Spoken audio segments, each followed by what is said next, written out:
Stop loss एक war drama film है जो 2001 में शुरू होती है, जब इराक पर अमेरिकी आक्रमण अपने चरम पर है। एक ग्रुप ऑफ अमेरिकन सोल्जर्स जिनकी command squadron leader Brandon King के पास है, वे घर वापस जाने के दिन गिन रहे हैं। Private first class Tommy Burgess barracks में जीवन के फुटेज कैप्चर करता है, जहां युवा सैनिक ट्रेनिंग लेते हैं, गाने गाते हैं और अपने परिवारों को याद करते हैं। एक दिन स्क्वाड टिकरिट से बाहर जाने वाले चेक पॉइंट पर पेट्रोलिंग कर रहा है। वे ये सुनिश्चित कर रहे हैं कि अंदर और बाहर जाने वाले वाहनों में कोई हथियार न हो। सब कुछ रूटीन लग रहा है, लेकिन तभी दूर से 3 गोलियों की आवाज आती है। स्टाफ सार्जेंट ब्रैंडन किंग अपने आदमियों को सतर्क रहने के लिए कहता है और तभी एक कार जिसमें 3 महिलाएं और 2 बच्चे हैं चेक पॉइंट पर पहुंचती है। लेकिन कुछ ही सेकंड बाद एक सफेद टैक्सी तेजी से उस जगह की ओर बढ़ती है।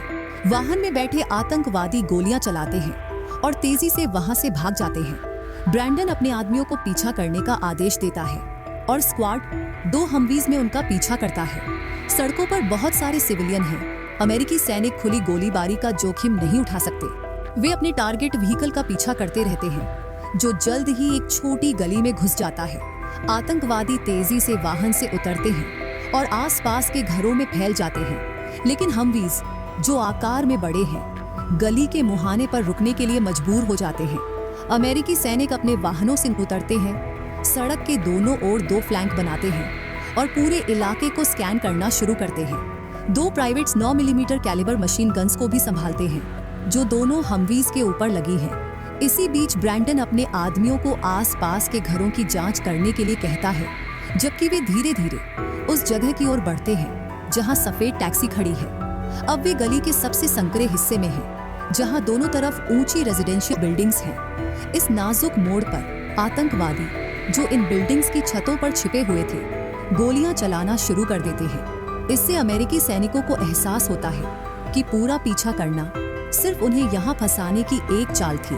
वे अब सड़क के लेवल पर फंस चुके हैं और इराकी मिलिटेंट्स 3 तरफ से उन पर गोलियां बरसा रहे हैं। ब्रैंडन अपने आदमियों को बताता है कि वे घात लगाए बैठे हैं और उन्हें पीछे हटने का आदेश देता है। हालांकि सार्जेंट स्टीव श्राइवर सड़क के दूसरी ओर 2 दुश्मन सैनिकों को देखता है और उस जगह को सुरक्षित करने के लिए आगे बढ़ता है। यहाँ से सिचुएशन और बिगड़ जाती है जब एक आरपीजी एक हमवी पर लगता है, जिससे अंदर बैठे 2 सैनिक मारे जाते हैं। अमेरिकी सैनिक अपनी पोजीशन को छुपाने के लिए स्मोक ग्रेनेड फेंकते हैं और बैकअप के लिए कॉल करते हैं।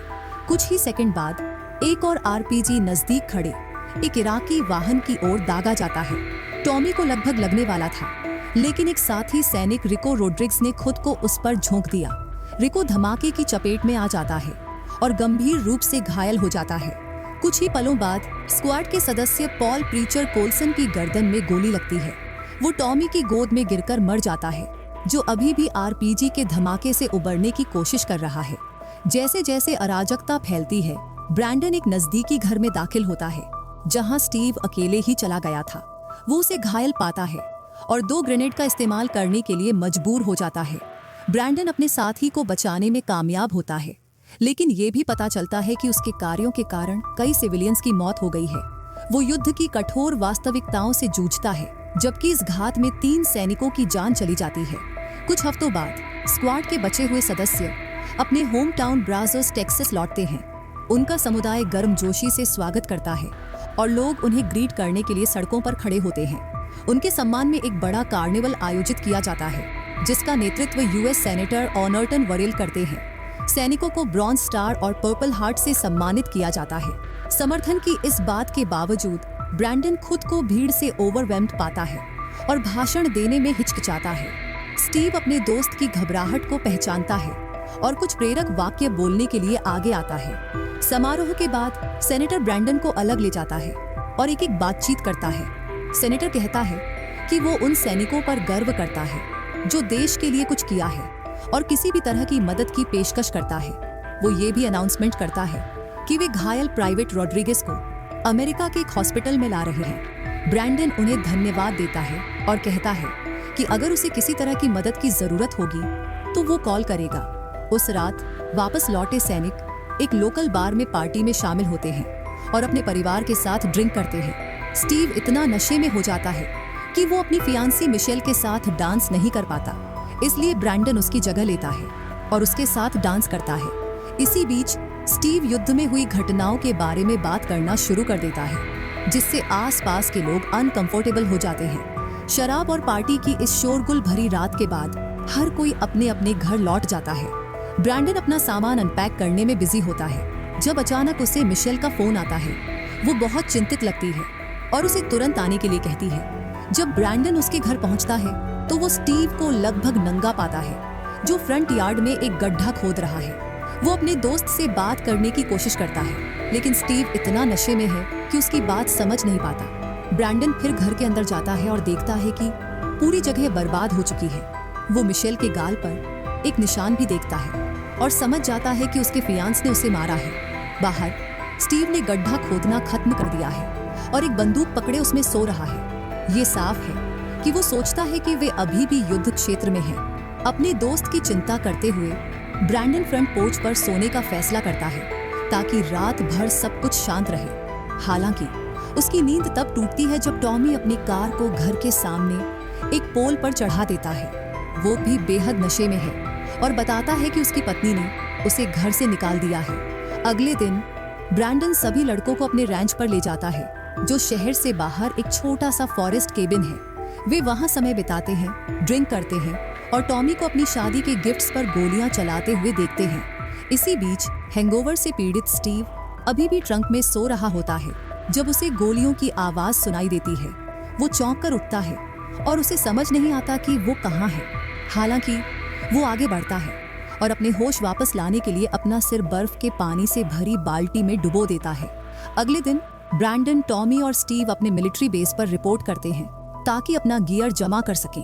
लेकिन ब्रैंडन को इराक में एक्टिव ड्यूटी पर वापस जाने का आदेश दिया जाता है। वो हैरान रह जाता है और अपनी चेन ऑफ कमांड के head lieutenant colonel Boot Miller से बात करने जाता है। ब्रैंडन इस अप्रत्याशित आदेश पर अपनी निराशा जताता है और कहता है कि वो वापस युद्ध क्षेत्र में नहीं जाना चाहता। लेकिन लेफ्टिनेंट कर्नल बूट मिलर कहता है कि वो वापस जाने के लिए तैयार है। कर्नल समझाता है कि प्रेसिडेंट ने एक स्टॉप लॉस आदेश जारी किया है। ये एक विवादास्पद पॉलिसी है जो उन सैनिकों को युद्ध में वापस भेजती है जिन्होंने अपनी आवश्यक टूर्स पूरी कर ली है। ये सुनकर ब्रैंडन गुस्से में आ जाता है और इस पॉलिसी और प्रेसिडेंट की आलोचना करता है। लेकिन लेफ्टिनेंट कर्नल उसे आदेशों की अवज्ञा करने का आरोप लगाता है और उसे मिलिट्री जेल भेज देता है, ये कहते हुए कि वो भागने का जोखिम है। हालांकि नजदीकी मिलिट्री कैंप जाते समय ब्रैंडन 2 एस्कॉर्टिंग सैनिकों से लड़ता है और भाग जाता है।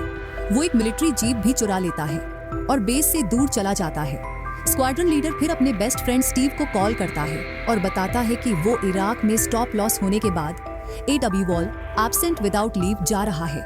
स्टीव इस खुलासे से स्तब्ध रह जाता है, लेकिन चीजों को सुलझाने और उसके लिए कवर करने का वादा करता है। उस रात ब्रैंडन चुपके से अपने घर पहुंचता है और इस मामले पर अपने परिवार से चर्चा करता है। वो वॉशिंगटन DC जाने की योजना बनाता है, उम्मीद करते हुए कि सीनेटर वरेल उसकी मदद करेगा।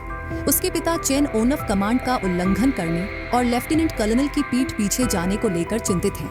हालांकि ब्रैंडन इस पर जोर देता है और उसके माता पिता को ये निर्णय स्वीकार करना पड़ता है। मिशेल, जो किंग के घर एक टपरवेयर वापस करने आई थी, उसे DC तक ड्राइव करने की पेशकश करती है। वो जानती है कि अगर ब्रैंडन को वापस भेजा जा रहा है तो उसके फियांस को भी रिडिप्लॉय किया जाएगा। DC जाकर वो स्टीव के लिए भी केस बना पाएगी। इसके बाद दोनों सड़क पर निकल पड़ते हैं और जल्द ही रात के लिए एक मोटल बुक करते हैं। मिशेल फ्रेश होने के लिए अंदर चली जाती है, जबकि ब्रैंडन पूल के पास बैठ जाता है। सब कुछ शांत लग रहा है, लेकिन तभी अचानक उसे पानी में एक सैनिक डूबता हुआ दिखाई देता है। वो अपने साथी को बचाने के लिए पानी में कूद जाता है, लेकिन तभी उसे एहसास होता है कि वो सब कुछ उसकी कल्पना थी। ये साफ है कि ब्रैंडन PTSD के पहले लक्षण दिखा रहा है। कुछ समय बाद स्टीव ब्रैंडन को कॉल करता है और बताता है कि वो अभी मिलिट्री जेल में है, जहां वो टॉमी को एक DUI सिचुएशन से बाहर निकालने की कोशिश कर रहा है। स्टीव बताता है कि स्क्वाड लीडर के तौर पर ब्रैंडन को इस सिचुएशन को संभालना चाहिए, लेकिन ब्रैंडन कहता है कि वो सेनेटर वरेल से मिलने DC जा रहा है। अगली सुबह ब्रैंडन और मिशेल पॉल प्रीचर कोल्सन के परिवार से मिलते हैं, जो गली में हुए घात में मारे गए थे। ब्रैंडन घटनाओं का ब्यौरा देता है, ये बताते हुए कि कैसे उन्हें एक चेक पॉइंट पर हमला हुआ और उन्होंने हमलावरों का पीछा करते हुए एक गली में प्रवेश किया। वो स्वीकार करता है कि उसने अपने आदमियों को घात में ले लिया, जबकि प्रीचर उनके फ्लैंक को कवर कर रहा था। ब्रैंडन मुश्किल से आंसू रोक पाता है जब वो प्रीचर के परिवार से माफी मांगता है। बाद में जब दोनों वापस सड़क पर निकलते हैं तो उन्हें पता चलता है कि उनकी कार की विंडो तोड़ दी गई है। ब्रैंडन फिर मिशेल को इंतजार करने के लिए कहता है, जबकि वो इसके लिए जिम्मेदार लोगों से निपटने जाता है। वो जल्द ही उन्हें एक गली में ट्रैक कर लेता है और उनके साथ हाथापाई करता है। एक गुंडा बंदूक निकालता है, लेकिन सैनिक आसानी से उसे निहत्था कर देता है। इस समय तक ब्रैंडन को हॉलुसिनेशन होने लगते हैं और उसे लगता है कि वो अभी भी इराक में है। वो दोषियों को घुटनों के बल बैठाता है और उन्हें गोली मारने की तैयारी करता है। चीजें बेकाबू होने वाली होती हैं जब अचानक मिशेल बीच में आ जाती है। वो ब्रैंडन को समझाती है और उसे वापस कार तक खींच ले जाती है। इस घटना के बाद दोनों एक होटल रूम लेते हैं जहां वो उसके घाव साफ करती है। उस रात ब्रैंडन एक और एवॉल सैनिक से मिलता है जो पिछले 14 महीनों से भाग रहा है। वो एक वकील का कॉन्टैक्ट नंबर देता है जो नकली डिस्चार्ज डॉक्यूमेंट्स बनाने में मदद कर सकता है। इन डॉक्यूमेंट्स के साथ ब्रैंडन कनाडा में एक नई पहचान बना सकता है। अगली सुबह स्टीव अपने दोस्त को ट्रैक करता है और होटल पहुंचता है। वो ब्रैंडन को बताता है कि अगर वो 14 घंटे के अंदर बेस वापस आ जाता है तो सभी चार्ज हटा दिए जाएंगे। लेकिन ब्रैंडन इस ऑफर को ठुकरा देता है और इसके बजाय पूछता है कि स्टीव अपनी यूनिफॉर्म में क्यों है। पता चलता है कि स्टीव ने मिलिट्री का ऑनर स्वीकार कर लिया है और स्नाइपर स्कूल जाने वाला है। ये जानकर कि उसका फियांस वापस इराक जा रहा है, मिशेल गुस्से में आ जाती है और पूछती है कि उनके रिश्ते का क्या होगा। वो किसी भी बहाने को सुनने से इनकार करती है और स्टीव को कमरे से बाहर धकेल देती है। ब्रैंडन फिर उसके पीछे जाता है और दोनों दिल से दिल की बात करते हैं। स्टीव टॉमी के संघर्षों के बारे में बताता है और ब्रैंडन को उसके साथ ड्यूटी पर वापस लौटने के लिए कहता है, लेकिन ब्रैंडन एक बार फिर मना कर देता है, ये कहते हुए कि वो मासूम लोगों को मरते हुए नहीं देख सकता। कुछ ही देर बाद ब्रैंडन वरेल के ऑफिस को कॉल करता है, लेकिन उसे बताया जाता है कि सेनेटर उसे मिलने में दिलचस्पी नहीं रखते। जैसे जैसे उनके विकल्प सीमित होते जाते हैं, ब्रैंडन और मिशेल रिको रॉड्रिगेज से मिलते हैं, जिसने टॉमी को आरपीजी से बचाया था। रिको ने गंभीर चोटें झेली हैं, जिसमें अंधापन, दाएं अंगों की हानि और चेहरे पर जलन शामिल है, लेकिन वो अभी भी इराक से बाहर आने के लिए आभारी है। ब्रैंडन फिर उसे बताता है कि उन्हें वापस इराक के फ्रंट लाइन पर भेजा जा रहा है। इस मुलाकात के बाद ब्रैंडन मिशेल के सामने अपने दिल की बात खोलता है और सेना में शामिल होने की अपनी प्रारंभिक प्रेरणा के बारे में बताता है। उसका मोहभंग जल्दी हो गया जब उसे युद्ध की सच्चाई का एहसास हुआ। वो युद्ध के मैदान की अराजकता और अनिश्चितता का वर्णन करता है, जहां हर कोई हथियारबंद लगता था और किसी पर भरोसा नहीं किया जा सकता था। ब्रैंडन अपने दोस्तों की मौत और उसके मानसिकता पर पड़े प्रभाव के बारे में अपनी गिल्ट और ट्रॉमा शेयर करता है। वो ये भी बताता है कि कैसे उसने गलती से मासूम इराकी सिविलियंस को मार दिया, जिसमें एक बच्चा भी शामिल था। उस रात ब्रैंडन वकील को कॉल करता है और कहता है कि उसे कनाडा जाने के लिए नकली डॉक्यूमेंट्स की जरूरत है। वकील फोन पर डिटेल्स डिस्कस करने से मना कर देता है और उसे $1000 लेकर मिलने के लिए कहता है। इस प्रकार मिशेल अपनी कार बेच देती है और वे दोनों न्यूयॉर्क की ओर निकल पड़ते हैं। वे जल्द ही वकील से मिलते हैं, जो ब्रैंडन को बताता है कि कनाडा की सीमा पार करने के बाद कोई वापसी नहीं होगी। वो उसे एक नया आईडी और एक एजेंट का फोन नंबर देता है, जो दूसरी तरफ से उसे लेने आएगा। उस रात ब्रैंडन अपनी माँ को फोन करता है और अपने फैसले के बारे में बताता है, लेकिन उसे एक चौंकाने वाली खबर मिलती है और जूनियर टॉमी को कल रात रैंच में मृत पाया गया था। वो तीव्र पीटीएसडी से पीड़ित था और उसने खुद को गोली मारकर अपनी जान ले ली थी।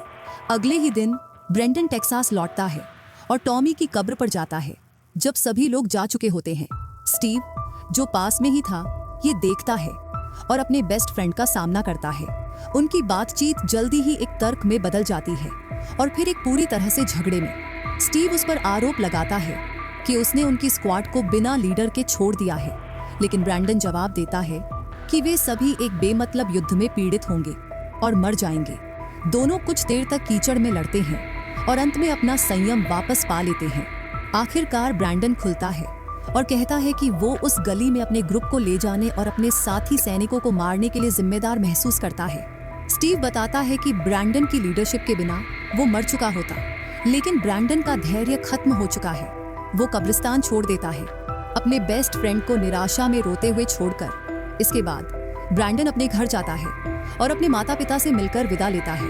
वो अपना बैग पैक करता है, जिसके बाद उसकी माँ और मिशेल उसे कनाडा की सीमा तक छोड़ने जाती हैं। वहां पहुंचकर ब्रैंडन खुद के लिए एक पल लेता है और एहसास करता है कि वो सब कुछ पीछे छोड़ने वाला है जो उसने कभी जाना है।